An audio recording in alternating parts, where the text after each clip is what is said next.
First reading. A reading from the first letter to the Thessalonians, chapter 4, verses 13 to 18. We want you to be quite certain, brothers, about those who have fallen asleep, to make sure that you do not grieve for them, as others do who have no hope.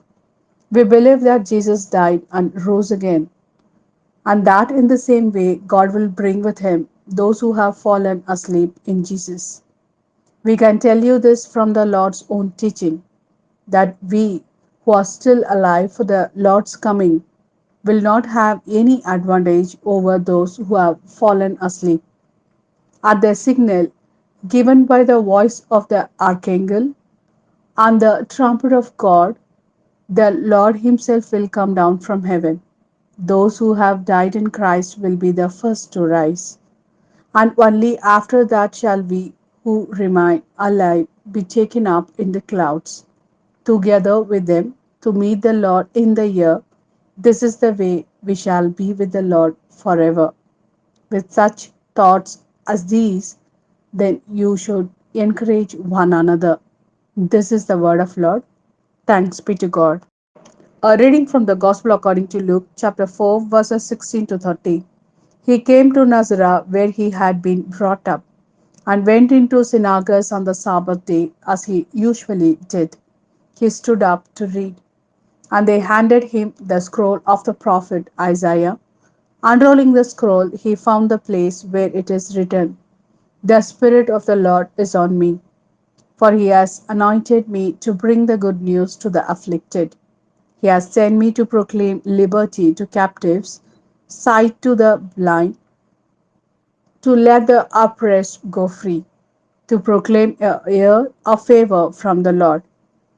He then rolled up the scroll, gave it back to the assistant, and sat down. And all eyes in the synagogues were fixed on him. Then he began to speak to them.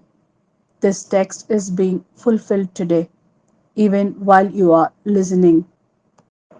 And he won the approval of all, and they were astonished by the gracious words that came from his lips.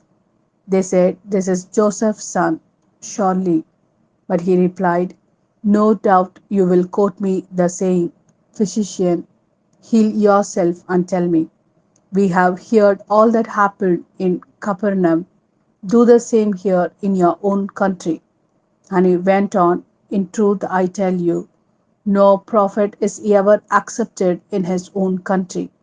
There were many widows in Israel, I can assure you, in Elijah's day, when heaven remained shut for 3 years and 6 months, and a great famine raged throughout the land. But Elijah was not sent to any one of these. He was sent to a widow at Zarephath, a town in Sidonia. And in the prophet Elisha's time, there were many suffering from virulent skin diseases in Israel. But none of these was cured, only Naaman the Syrian. When they heard this, everyone in the synagogues was enraged.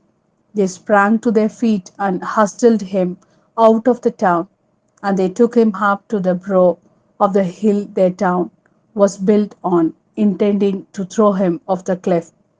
But he passed straight through the crowd and walked away,